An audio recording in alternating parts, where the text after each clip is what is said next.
Chapter 1091 Crusade Part 2. Do you really think the ants are protecting us because the Great One approves of our holy pilgrimage? Alice wondered. Jern looked at the ranks of ants marching alongside them, guarding the pilgrims on both sides. I think they probably just came along to make sure we're safe, he suggested. His friend looked up at him irritably.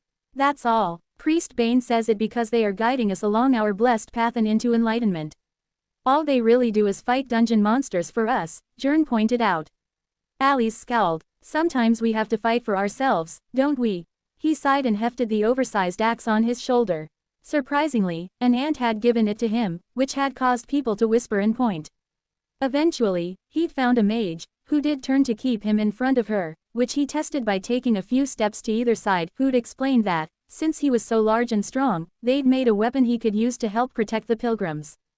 Yes, sometimes we have to fight for ourselves, he told his red-haired friend. Your fire magic has improved a lot since we left. She folded her arms across her chest. Of course, she declared, puffing herself up with pride. I've had the chance to turn my flames on dungeon monsters before. It's only natural that my levels are increasing quickly. Jern had to agree. Fighting against monsters really was leveling him quickly. It wouldn't be that long before his class maxed out and he'd need to change it into a new one. Still, he said, turning back to look at the long train of pilgrims behind them, I never expected we would gather this many people. You really doubted how persuasive Priest Bane can be. Alice scoffed. Every place we go, we end up with more and more followers. I feel like we got 1,000 at Rilla alone. Good thing the ants are feeding us, Jern noted. Of course, the Great One is with us. The young man scratched at his cheek and said nothing. He wasn't particularly smart, so he was probably wrong, but he figured the Great One was just making sure they didn't starve to death, rather than urging them onwards. Not that it really mattered, he was enjoying himself and Alice was having a great time, so he didn't have any reason to turn around and go back. Do you think this next city will be as welcoming as the last? Why wouldn't they be? We are coming on a holy pilgrimage. They've got no reason to turn us back. But, isn't this city outside of the colony's territory? So, the light of the Great One is universal. I'm sure it'll be fine. He turned and looked at the ants around them. They certainly didn't seem to be as relaxed as Alice, constantly on alert, with messengers running up and down the column at all times. Suddenly, two of the nearby soldiers turned toward a patch on the wall, their mandibles flexing as they readied themselves. He stepped toward them without hesitation. When they looked up at him, he tapped himself on the chest. Allow me, he said. They couldn't understand his words, but they knew what he was getting at, and stepped back a fraction. Jern hefted the massive axe off his shoulder and gave it a few swings to warm up his arms, then he waited. A minute later, a frenzied, mad-eyed beast lunged from the wall, spraying the young man with stone fragments. He got a flash of fur, and claws, and a red maw before he completed his swing, smashing his axe deep into the beast. With a wrench, he pulled his weapon free and stared down at the monster. When he was sure it wasn't moving, he turned to the soldiers, gave a dip of his head, which they returned with their antennae, and then jogged back up the line to catch up with Alice, leaving the soldiers to their meal. The ants can take care of that, you know. If anything, you're just taking experience away from them. Jern rolled his shoulders uncomfortably. It must be hard shepherding this many humans through the dungeon during a wave. I just feel like we should help out as much as we can. Alice opened her mouth to reply, thought for a second, then closed it. You're right, she begrudgingly admitted. I'll get the next one. Tilda tilde tilde. Greetings, young ones, Bane greeted them as he made his way to their fire. Another hard day following the divine path has come to an end. I hope I find you well. Jern ducked his head in acknowledgement as the priest approached, holy antennae bobbing on the top of his robe. Alice beamed with excitement, clasping her hands together. It was fine, thank you, Priest Bane. We did our best to help protect the column and even supported the soldiers as they fought dungeon spawns. Yes, our friends informed me of how helpful you two were today. The priest gestured with his one remaining hand toward the ants, still on duty alongside them. They are grateful for your assistance. It has been very difficult for them to protect us along this journey, given the state of the dungeon. I fear we must step up and do more to defend ourselves if we are to make it to the journey's end. Alice surged to her feet. Not to worry, Priest Bane. We are more than happy to do our part. Aren't we, Jern? Surprised at being suddenly included, all the young man could do was nod, jerkily. Bane laughed warmly. With brave souls like you amongst us, my heart is put to ease. Tomorrow we will reach our current destination, and I hope we will be well received, but we must be prepared to be rebuffed. We are outside the lands of the colony at this moment, and the citizens of Torpin's Rest are not obliged to take us in. The Great One will persuade them, Alice gushed, I'm sure of it. Your faith is strong, Bane beamed at her. But the Great One may see this as a trial for us to overcome. In any case, I thank you for the warmth of your fire, but I must be off. They thanked him for his time, but the priest was already moving, walking down the column toward the next fire. He would greet every pilgrim before the night was done, as he did every night. He's incredible, Alice sighed. Jern nodded. He really was. Tilda. Jern winced and Alice bristled by his side, ready to explode, and he felt similar anger boiling from the pilgrims around him, but Priest Bane remained calm. Peace, friends, he said, his sonorous voice rolling over the gathered pilgrims along with the force of armed guards who had greeted them outside the gate of Torpin's Rest. We are on a holy pilgrimage and have no desire to anger or quarrel with the people of your city. We simply, good, bellowed the man leading the procession from the dungeon city, draped in his purple robes of office. Then take your filthy insect masters and leave this place. You are unwanted, heathen monster worshippers, and the sight of you soils my eyes. Jern blinked. He felt that was uncalled for. Alice nearly exploded. There is no need for this disrespect, Bane said smoothly, but Jern thought he may have detected a slight hitch in his tone. The colony are a holy miracle who have saved and uplifted our people. I beg you, do not disparage them, for they have done nothing to you. And they never will, the man snorted. Everyone knows the ants are too scared to approach Torpin's Rest, for they fear our righteous fury. We walk on the true path, and won't bow to these pathetic creatures. Now, if you can find what is left of your spine, turn yourself around and leave. You are not welcome here, and never will be. Jern thought he saw Bane's eye twitching, but the priest retained his calm. He turned to the pilgrims and spoke to them soothingly. We will leave this place in peace, he said. Let us depart. Yes, sneered the official. Cowards all of you, just like your Great One. If that pathetic beast showed its face here, we would smash it beneath our shoes like the bug it is. Bane's calm expression twisted in an instant. Jern sighed and picked up his axe, rolling his shoulders. Somehow, he thought this might happen. Chapter 1092 Crusade Part 3. We didn't really mean to burn Torpin's Rest, Alice protested. People just got a bit carried away. We were lucky the colony was there to keep casualties to a minimum and help rebuild. Things could have gotten very nasty, Jern said. They provoked us. The gentle giant next to her frowned. Just because someone teases me, doesn't mean I should punch them in the face. You're the one who told me that. That's true. Of course that's true, but they shouldn't have said anything about the Great One. Jern thought for a while and then nodded. There hadn't been any need to insult their savior like that. It was almost as if the leader of Torpin's Rest wanted to provoke them. He stepped over a pile of rubble, and extended a hand to Alice, which she grasped as she clambered over it. Then what about Deepward? He asked. His friend released his hand and brushed off her dress, trying to pat away the dust and ash. Deepward was a lapse in judgment. I think people were just excited after Torpin's Rest. Priest Bane tried to stop them. They really should have listened, Alice groused. Deepward wasn't that rude to us. Still, a little more manners and we wouldn't have burned their city to the ground.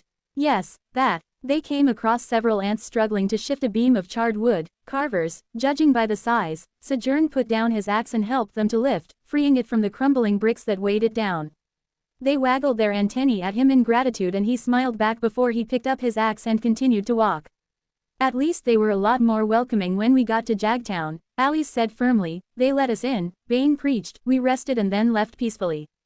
I think they were really scared, Jern observed, remembering. People in Jagtown really seemed to want to avoid me. More than usual, I mean. As big as he was, people tended to avoid him at the best of times. Alice sniffed. Well, if a little fear is what it takes to bring out some good manners and hospitality, then that says a lot more about them than it does about us. He supposed there was some truth to that. If the pilgrims had received a normal welcome, then none of this would have happened. He wondered if the hostile reaction they got was due to the pilgrims, or perhaps because these smaller cities were extremely paranoid living right on the edges of the colony's territory. Having such an enormous and prosperous nest of monstrous ants right next to your city probably wasn't great for your nerves. In some ways, it might have been better if the colony had just conquered them so they could find out everything was fine and just relax. Then we got here, to Blackrock. Jern kicked a rock. It skittered across what remained of the shattered street and came to rest against the face of a statue commemorating the mining city's founder. Some pilgrims had pulled it down during the siege. Okay, this one is definitely not our fault, Alice proclaimed, jabbing him in the chest with one finger. We were super nice. We didn't show up with any ants. We kept most of the pilgrims well back from the gates. Bane did everything he could to appear non-threatening and harmless. How can anyone blame us for? She waved a hand at the ruined city around them. What happened? She wasn't completely wrong, as Jern saw it. Bane, the ants, and the pilgrims had decided that getting into spiritual disagreements and burning down cities was not what the pilgrimage was about, so they'd made every effort to minimize the chances of something going wrong. Every effort to avoid offense, or the appearance of threat had been taken. Yet the people of Blackrock really didn't want them nearby. Which was fine. If they'd just said so, then Jern was pretty sure the pilgrims would have turned around and kept moving. But they didn't just say so. They hung banners on their walls mocking the colony. They sang songs making fun of Bane, of the pilgrims and the Great One. If that had been all, it might have been all right, maybe. When the delegation of Blackrock said regretful things about the Queen, Bane had been forced to let the pilgrims loose on the city. If the ants had found out what was said, Jern didn't want to think about it. He looked over the smoking ruins of Blackrock. Once a large and industrious mining town, now a blasted crater. I think we did something good here, he decided, kicking another rock. Alice nodded firmly. I'm glad you agree. We should probably head back to the others. Priest Bane is probably close to finishing his sermon. The two wandered back toward the gathering, and indeed, Bane was in full sonorous swing, preaching his heart out to the huddled and shivering residents of this once proud city. A better life awaits you now, he proclaimed, living in the light of truth, protected, sheltered, by the mighty carapace of the colony. You will think back on this day and remember it fondly as the day your lives changed forever. For the better, and any who wish to join us on our holy pilgrimage are more than welcome. The time of the Great One's ascendance draws ever nearer. The ants were already helping to rebuild, setting up a defensive perimeter to defend against the wave and settling in for the long haul. Eventually, more ants would come to join their column to make up for those who stayed behind. And some people would join them too. Jern wasn't sure why, but some always did. He could see it in the crowd already. A few shining eyes here and there, some ecstatic gazes filled with wonder. Those people would leave behind everything they had ever known and join the pilgrims in their long march into the depths. I just hope we don't burn any more cities down, Jern sighed. He didn't like the smoke. Chapter 1093 Crusade Final. It was strange to be able to smell death. It seemed like the sort of thing that shouldn't have a smell. Sure, things like decay and rot, they had a distinct scent, an extremely potent one, but those were distinct from death itself. A function of death, in a way.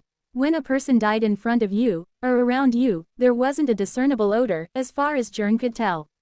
It wasn't like the soul leaving the body was something his nose could detect. Yet, as he stood on the precipice of the second stratum of the dungeon, he could smell death.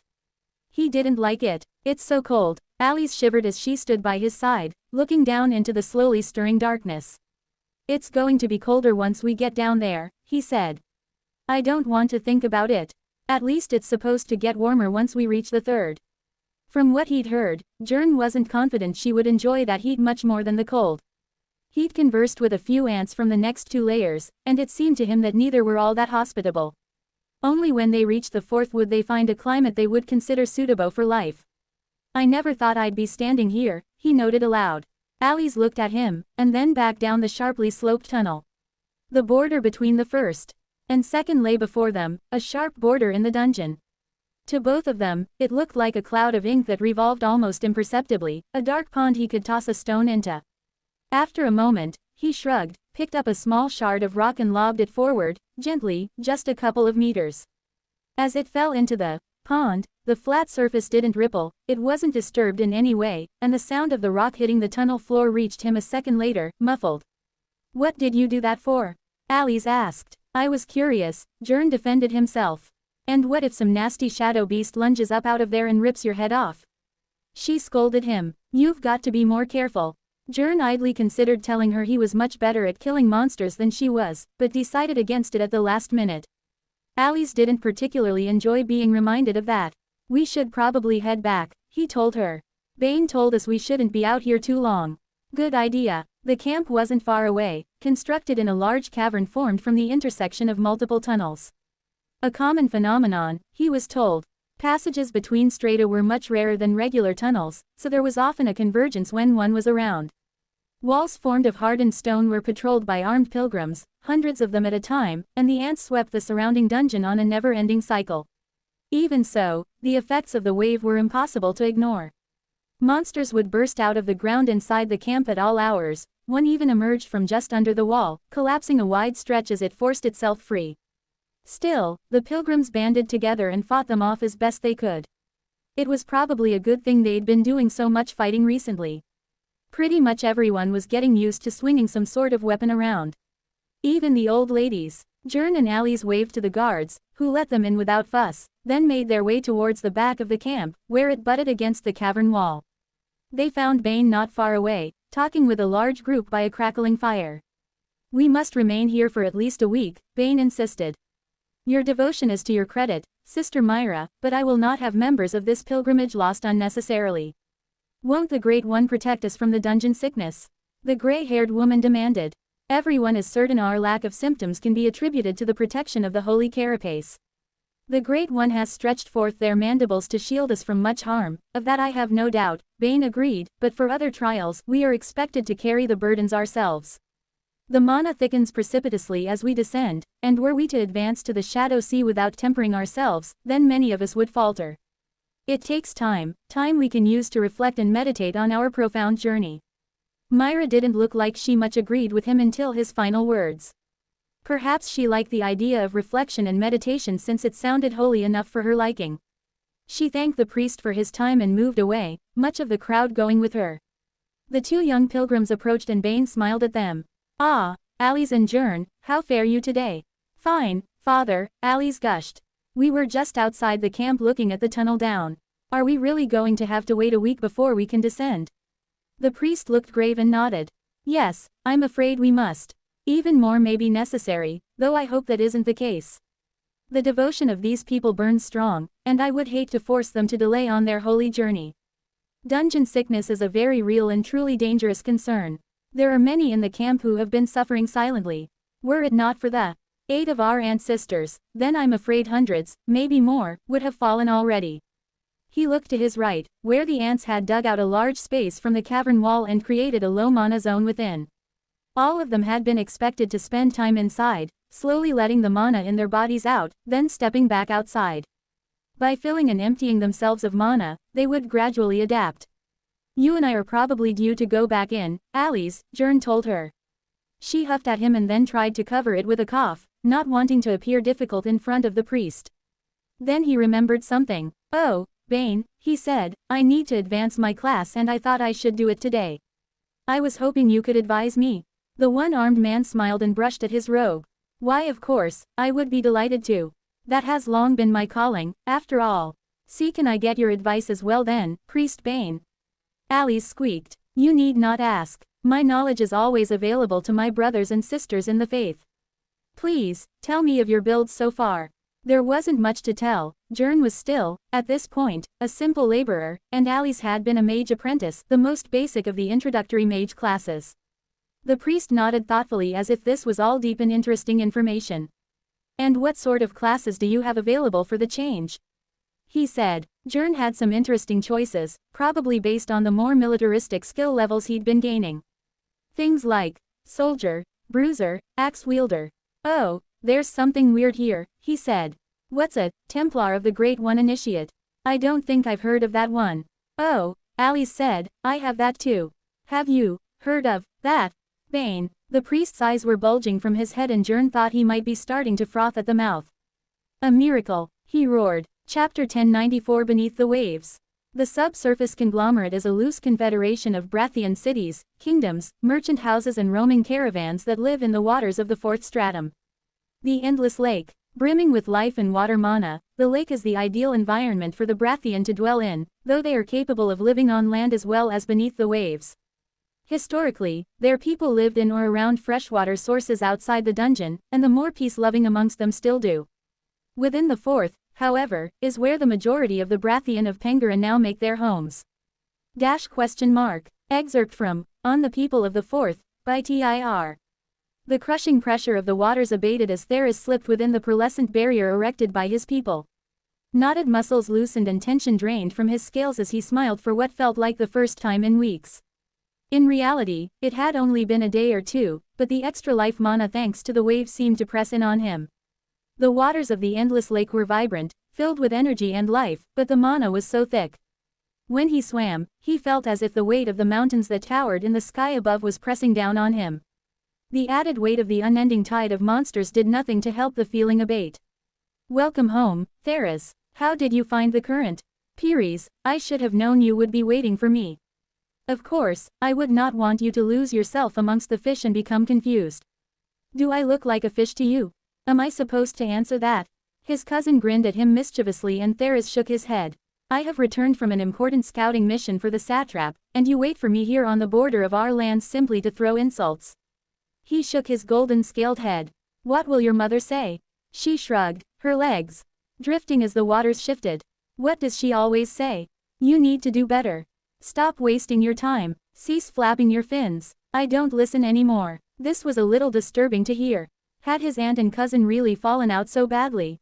He'd had no idea. Let us not talk of this anymore. He cut off the conversation. I must return to speak with your father, and I do not wish to hear any more of this familial disrespect. Pires frowned but fell silent as the two swam close to the sandy bottom, darting between the lush plant life and drifting weeds as they moved deeper into the water claimed by the Brathian. Soon they came across the outer farms, tall fields of hornwort and lotus stretching high above. Patrols of soldiers swam in organized lines, ever vigilant for monsters spawning within the barrier or for those crazed beasts who pushed through the siren song and attacked. Beyond the farmland, they came upon Chrysalis proper, dome-shaped houses made of sandstone, neat gardens and enormous corals. Small fish ducked and darted everywhere, hiding in sponges embedded in roofs and walls. The Brathian were everywhere, their vibrant scales of many hues glittering in the dim, shifting light. In the distance, the heart of the city loomed, towering sand structures rising from the lakebed, along with the enormous sponge fronds that rose hundreds of meters towards the light. We should pick up the pace a little, he suggested. I don't want to keep your father waiting. His cousin nodded, and the water began to twist in front of them as they employed their mana. Soon, they were rocketing through the lake, a short jet stream swirling behind them. They only slowed as they approached the outer reaches of the city center and were approached by the guards. Theris, finally back, I see. I was worried we were going to get sent out to find you soon. The old Brathian lowered his spear and indicated the dull, faded sheen of the scales on his arms. I'm getting too old to go beyond the boundary. It's a good thing you found your way back. You're as impressive a beast as I've ever seen in the endless lake, Theris grinned. I can't imagine a day when Masla the Magnificent will be forced to retirement. Then you lack imagination. The old warrior turned to the guards on patrol with him. You two escort the young master and mistress back to the palace. I'll finish up out here. Not keen to visit the palace again, Masla. Theris chuckled. The old man made a face. I hate that place, he said flatly, and Pires stared at him in surprise. He noticed and grunted. I'm too old for them to bother punishing me for my disrespect, little one. There are a few advantages to being a grayscale like me. It's not your family that flaps my fins anyway. There's just too much faffing about. I feel like someone has to announce you before you can enter the toilet. She giggled. That's almost true. For mother and father, at least. Good. Now hurry up. I need to get back to work. Theris was made to reflect on Masla's opinion as he spent the next 2 hours being passed between dignitaries, each of whom required that he be announced before being permitted to enter their presence. Access to the satrap wasn't easy, even for his nephew. When he finally made it through to the inner palace, he'd begun to yearn for the open waters beyond the barrier again. Young Theris, my nephew. Welcome. Satrap Umizan was, on the large side, for a Brathian. Considering he spent all day lounging on his throne while dealing with administrative affairs, it was somewhat to be expected. The endless supply of sweetfish brought to him by his female attendants didn't help either. Father, you promised you'd stop snacking this week. Pires scolded him. Oh, Pires, I didn't see you there. The satrap attempted to hide a plate of fish behind his throne with one hand and failed spectacularly.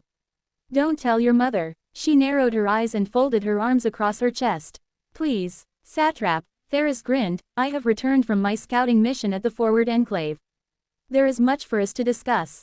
At once, Yumizin's demeanor changed and he straightened on his throne, a cold light gleaming in his eye. Good. I need to learn more about our new neighbors. These, ants. Chapter 1095 Down to business. This, colony. I don't like it, Theras, but it's new, and new can be either good or bad for business. What I need to know, as soon as possible, is which it's going to be. Well, the first thing I can tell you is we aren't going to be able to dislodge them easily. Really, that mountain has changed hands so many times recently I was starting to think it was impossible to hold. First that tree had her roots all over it, then the Karmado seized it for whatever reason and now these ants are setting up shop. I don't like it when others set up shops next to mine, Theras. The satrap didn't get as disgustingly wealthy as he had by tolerating competition, after all. We are directing as many of the lake monsters as we can toward their fortifications, and so far they haven't made a dent. Worse than that, since they're monsters, all we're really doing is flooding them with biomass, experience and cores. Are you suggesting we cease the siren song? Yumazin muttered, leaning his cheek against one of his hands. Your father had the same thought. My father is a lot smarter when it comes to fighting. It wouldn't do to say so out loud, of course. Any and all matters regarding the divine guardian beast are for you and you alone to decide on, Theras replied smoothly. I am merely reporting the progress, or lack thereof, being made. Fine, the satrap grumbled to himself. After everything I've spent on her, you'd think she could deal with squishing a few ants. She isn't fighting, Theras reminded him, she's just using her song. Should I send her up? Make a direct assault? Clearly hesitant, the satrap suggested it anyway and his nephew suppressed a sigh. Anything expensive was an asset, and the siren was incredibly expensive. His uncle wouldn't risk her unless he had a very good reason. I don't think that would be a good idea, he replied. I'm not sure how to put this. I've seen a very powerful ant monster, a mythic one, tier 7 or 8 probably, it was hard to tell from the waterline. It came out of the mountain and scared off a sky dragon. He shook his head. It was massive, highly evolved and highly mutated. If there are more like that in the mountain, then those ants aren't going anywhere. At the mention of the monster, both his cousin and uncle had leaned forward eagerly, though for very different reasons. Do you think it's strong? Pires gasped. Could you beat it? Do you think it's valuable? The satrap breathed. Could you capture it? To answer both of you, yes, I think it's strong and valuable. The carapace sparkled under the sun like a jewel and I could feel the mana thundering in its core. Secondly, no, I could not beat it, certainly not alone, and capturing it would be even less likely, since that's the only time it has come out of the mountain. Fighting through a fortress guarded by hundreds of thousands of ants isn't something we can achieve. But they're just ants, Pires and her father protested together. Theras shook his head. Please put that thought from your mind. They aren't just anything. If a group of monsters conquered a mountain and turned it into an impregnable fortress in a few weeks, you'd have a good deal of fear and respect for them, right? I implore the satrap to not be blinded by what they are, but focus on what they've done. This colony is strong. The older, pudgier Brathian leaned his scaled cheek on one of his open palms, eyes narrowing. There's an awful lot of money sitting in that mountain, nephew, he said, a hint of steel entering his tone. We've confirmed that those monsters are tier 5, some tier 6, and they all have a core. Every single one of them, and there's hundreds of thousands of them, maybe more, according to what I've read. When we include monster parts we could salvage, that's a fortune equal to what I've amassed up to this point in my life, and I'm disgustingly wealthy. You understand what I'm saying, Theras? The young man felt a chill run down his spine. You have to be alive, to enjoy the privileges of wealth, uncle. The satrap sat back with a huff. That's what your father said. Then he agrees with me. He's warned me off interfering with this colony directly. You have enough money, brother, and, what's the point of taking a risk like that, and, how many Brathian are you willing to sacrifice to get richer? I've heard it all from him for days. Those are all valid questions, uncle. My fear isn't only about missing out on a fortune, nephew. Those ants represent such an enormous pile of cash that others are bound to come to get it. I worry about someone else taking it and supplanting our people from our dominant position in this area of the stratum. These monsters may be a threat, yes, but if someone conquers them and is even worse. What then? We are not so easy to displace from our position in the lake, Theras assured him. If it comes down to it, my father and I will give our lives to protect our people, and the rest of the scale guard alongside us. Yumizan considered him for a few long moments before he clapped his hands together before his paunch. Excellent, we will put aside the expensive and draining prospect of war and focus on that which is more profitable. Jolly cooperation. It's time for diplomacy, Theris. You and your father will be part of my envoy, of course. He'd probably intended on this outcome all along. Dealing with his uncle was exhausting at times. Of course, satrap, he bowed. Peres snapped and rushed to her father's side. I want to go as well. Father, let me go. What? He boggled. You want to go into that den of beasts? He blinked, then sighed. Of course you do. You take after your mother too much, she always has to be having an adventure. My daughter, the real adventure is commerce. She went to protest, but he raised a hand. If we can receive assurances from the ants, then I will consider it, but if you go, I will have double the military presence at the outpost. Keep that in mind. In fact, if you're going, your mother might as well go along.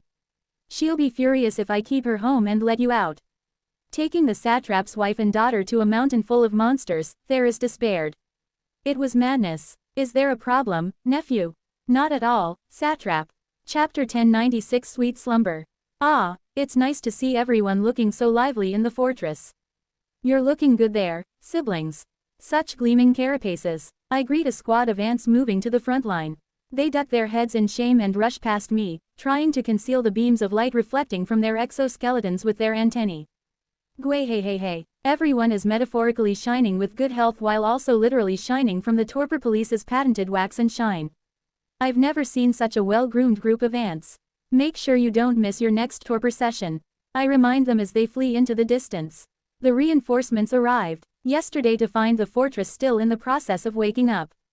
Quite an odd sight, I wager. With the added numbers, including a solid bolstering of the poor, overworked healers, things are running much better in the fortress. Getting a good snooze into the tired and bedraggled defenders has done them a world of good as well.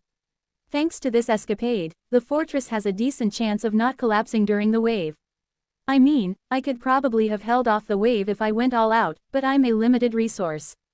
I can't be everywhere at once. Maybe once upon a time, I would have tried to take all the burdens onto my own back and promptly messed everything up, but I've matured. We're ants, damn it. If we don't grasp the concept of teamwork, then nobody on this planet does. I was able to reach out to the tree without too much trouble, and she was loath to lend me her children at first, but I told her I absolutely didn't want any of her freaky gardens popping up around the fortress, so she should just let the kids out to play. After bickering back and forth for a while, she eventually caved, which I knew she would. For one, the Bruinchi are insistent on repaying the debt they owe to the colony. The tree herself is weak to the pleading of her dear offspring, so she had no choice but to give in. Sloane, feeling well rested? I ask. The general jumps a foot in the air as I approach stealthily. I am. Why yes. Thank you, eldest, for noticing. How could I not notice? You're shining so bright. Ha ha, ha. None of the other generals want to look in my direction, too ashamed to front up to my obvious taunting. Which is good. I draw a little closer to Sloane. You understand why I had to do what I did, right? I've warned you before about pushing too hard and asking too much. This fortress was on the brink of collapse right at the point the wave would shift to its most intense. I would have been able to save it, probably, but how many would have died? Ambition is good, but failure is not. This isn't only on you and Victor, it's the responsibility of the entire council, and every ant working under you as well. If we don't learn our limits, then we're going to lose and lose big in the future. Despite sounding harsh, I'm being perfectly sincere and honest, which is exactly how my siblings want their criticism.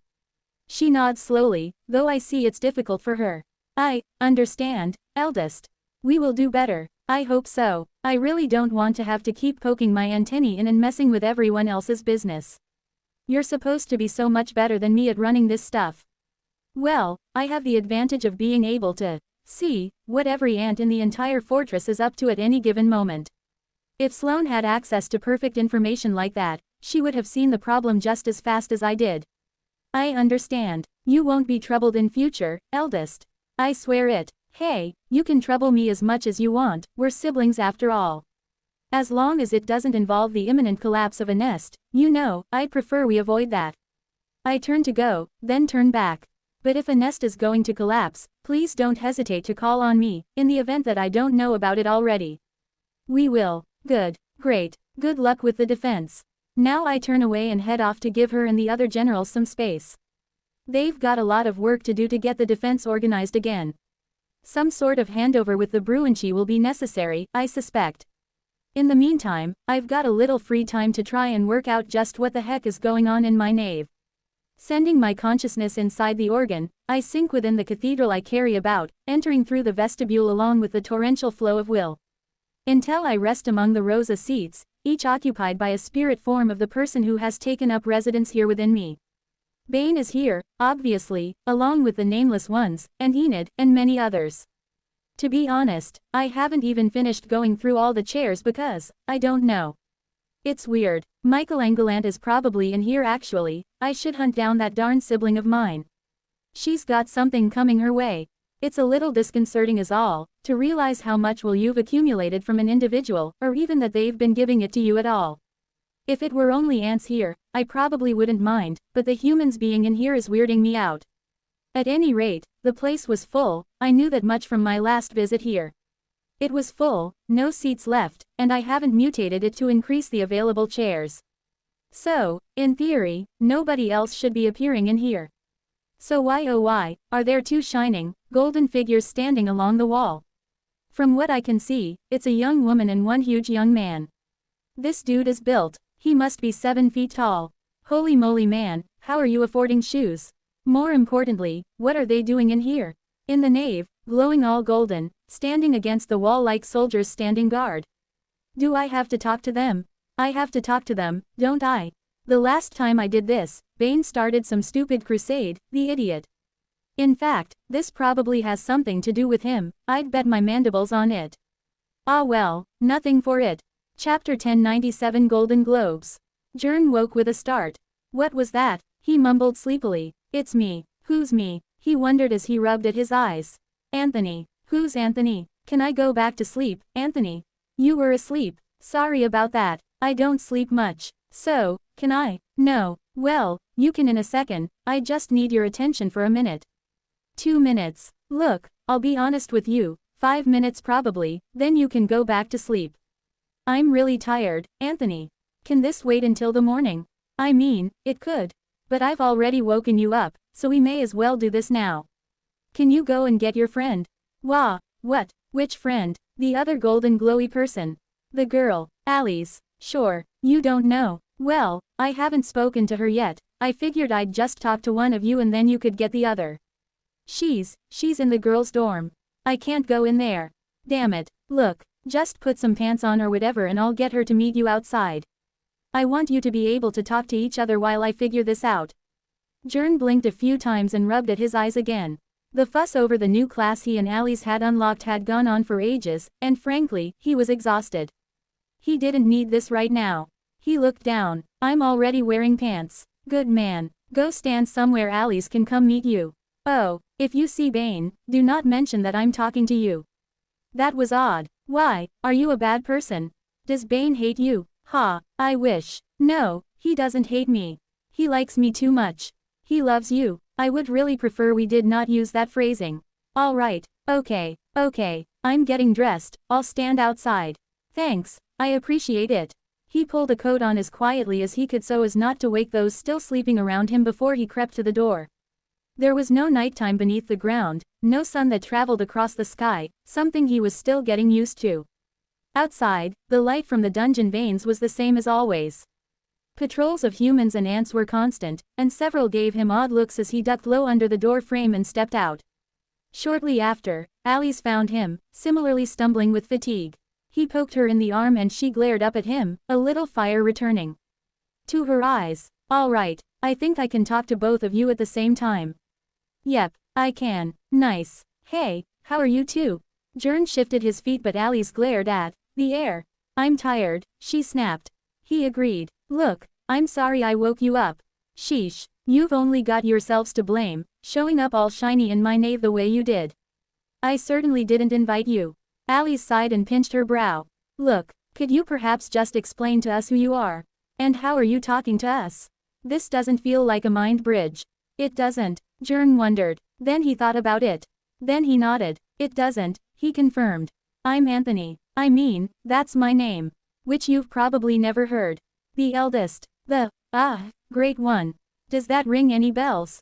The Great One, Alice said skeptically. Yep, call me Anthony, please. Jern frowned. Should we kneel or something?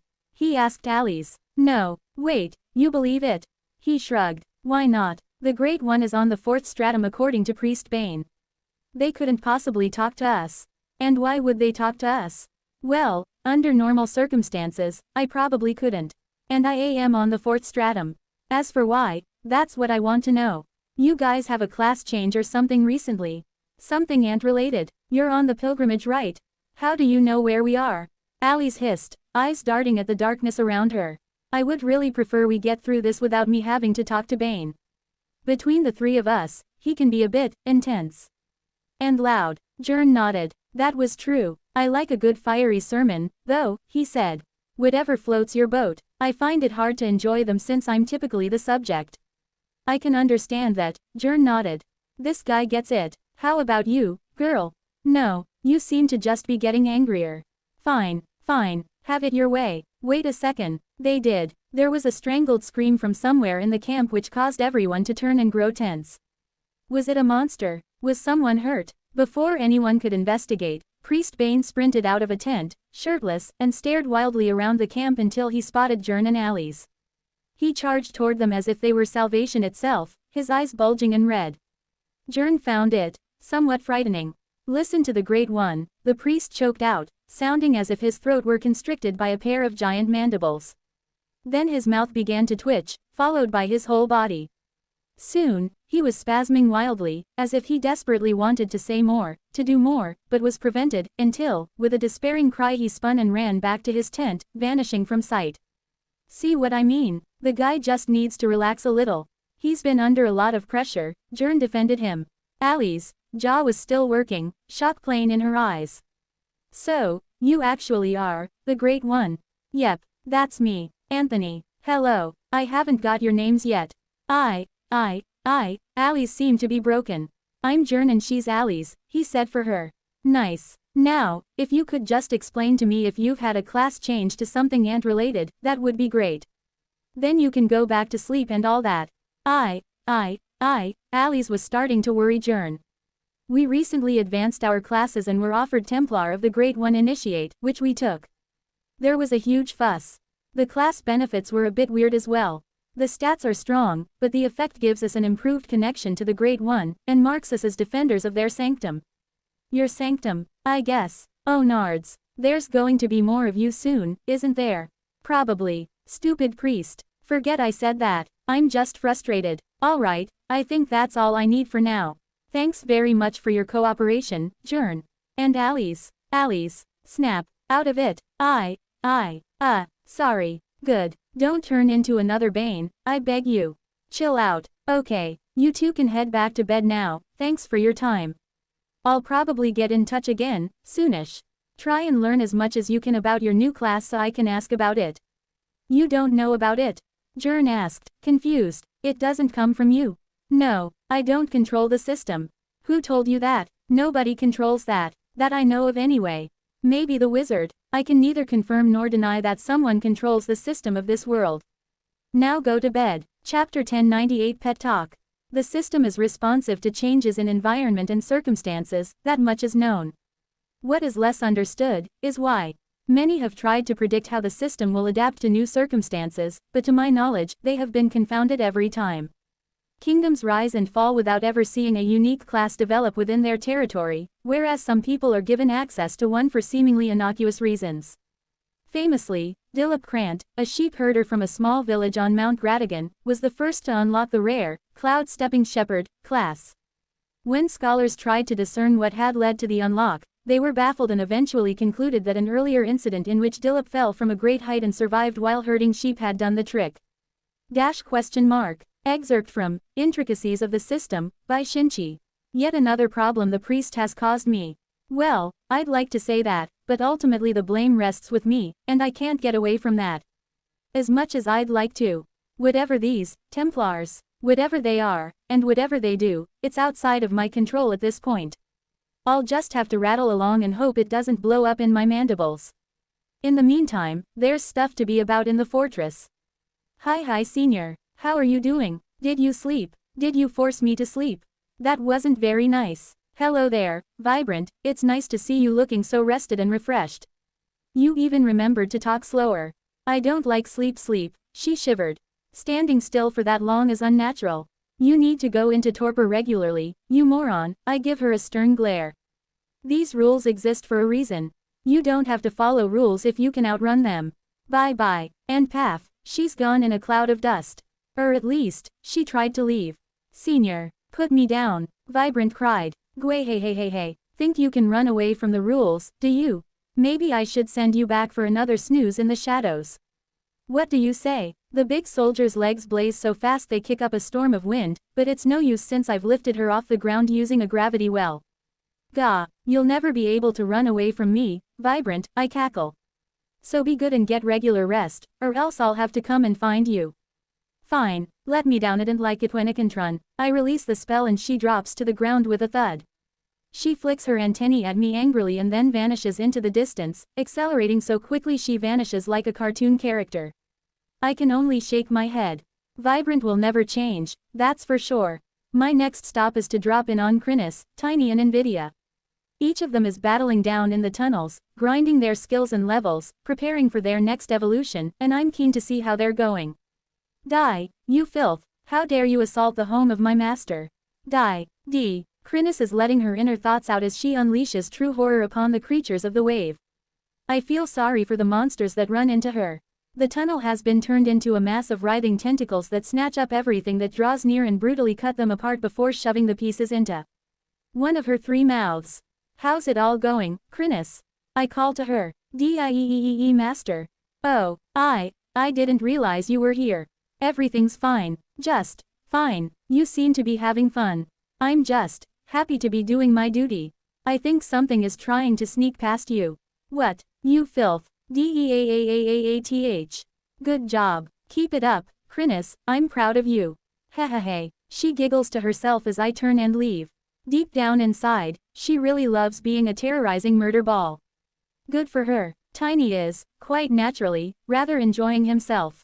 His current assignment is to sit in a tunnel and punch the heck out of every monster who comes at him, something he is particularly skilled at. How's it going, Tiny? Fun, he replies, as he snatches up a weird golden snake and delivers a brutal uppercut straight to its jaw. Oof, that looked like it hurt. You aren't letting yourself get too worn out or injured, are you? No, he replies with confidence, knocking on his armor with one knuckle.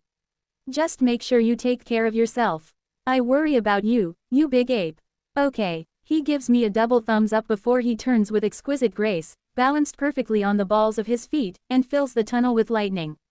Try to keep an eye on him, I ask the healers stationed well behind where Tiny is operating. He'll keep fighting until he's on the brink of death and not even realize it. We have been, eldest. We heal him every time he sits down to eat. I think for a minute.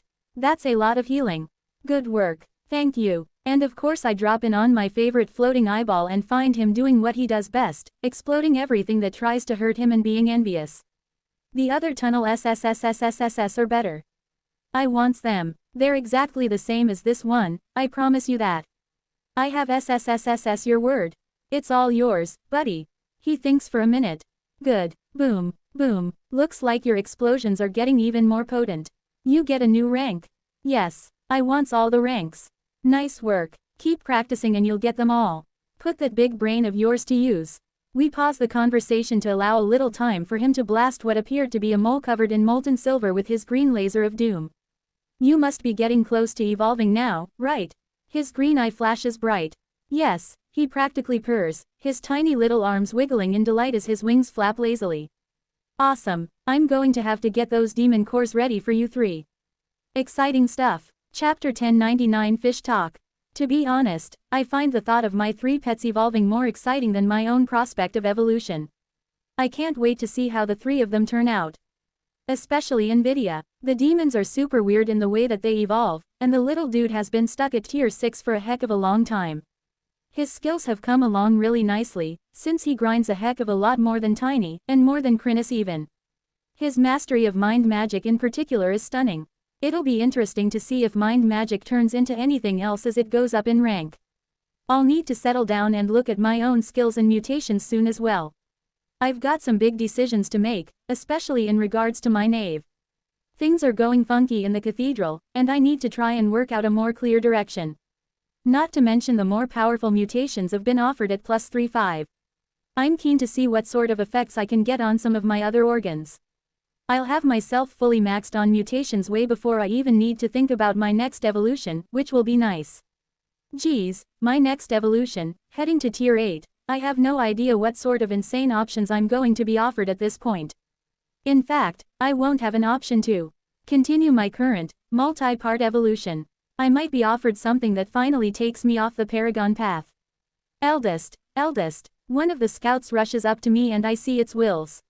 What is it? I ask as she runs over. There's something going on up top. They want you up there. What do you mean, something?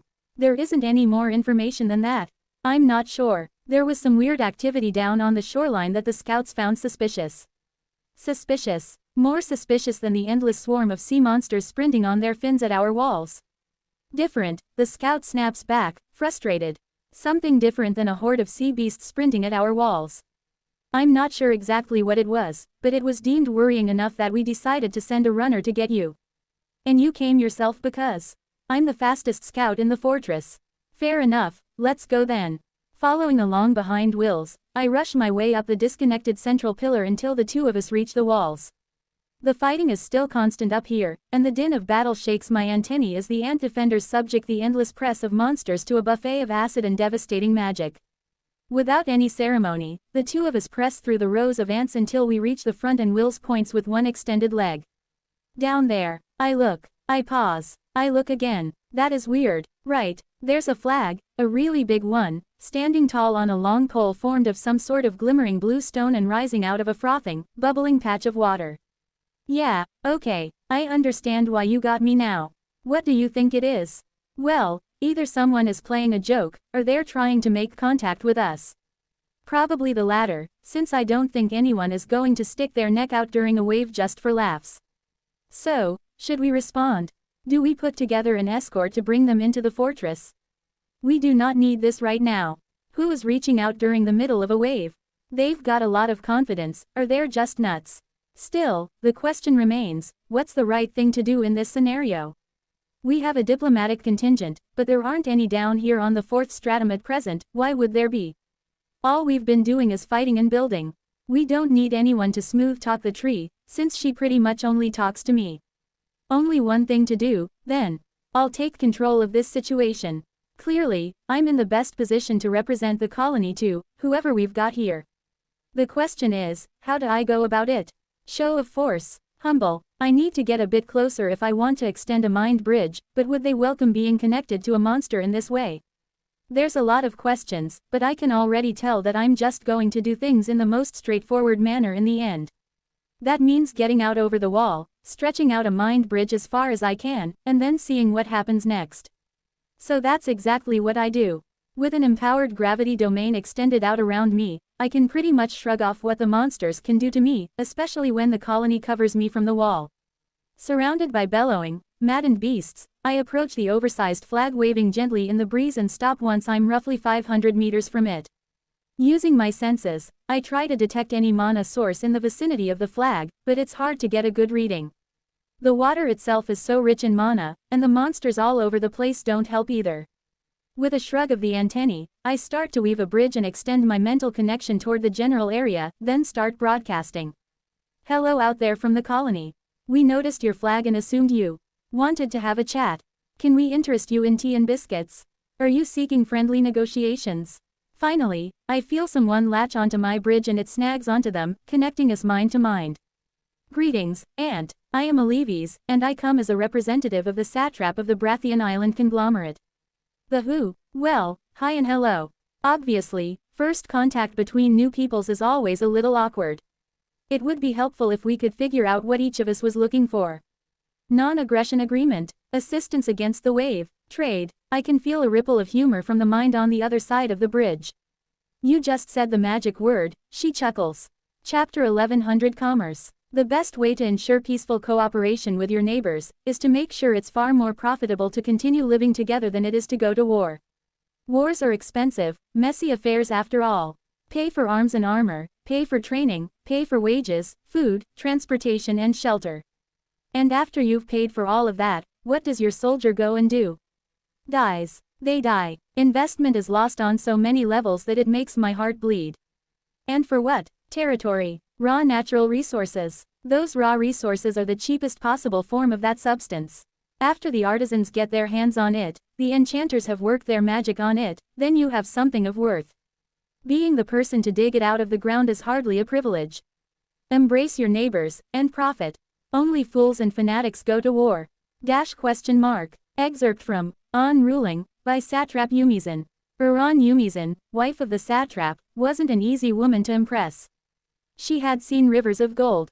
She had seen a pagoda of pure sapphire gleaming with fractured light beneath the waves. The fortress constructed by the ants lacked the elegance, lacked the sparkle and shine that she had grown accustomed to, but still, there was something about it that she found impressive. Was it the scale? Certainly it was enormous. The ants had provided an escort, welcoming the diplomatic envoy from the conglomerate within their mountain, opening the vast gates to allow their safe passage. Within, they found cavernous halls with high arching ceilings and grand passages that dwarfed the Brathians within. Perhaps it was the time frame. She knew that the ants hadn't been here long, a month perhaps. What they had put together in that period was nothing short of remarkable. The precision, every line was perfect. She leaned close to inspect the walls several times, and to her trained eye, she could find no flaw in any of them. The stonework was perfectly smooth, without chip or indent. The angles seemed to stretch out into infinity. Every arch, the neatest possible curve, every corner exactly 90 degrees. A strong argument could be made for the art.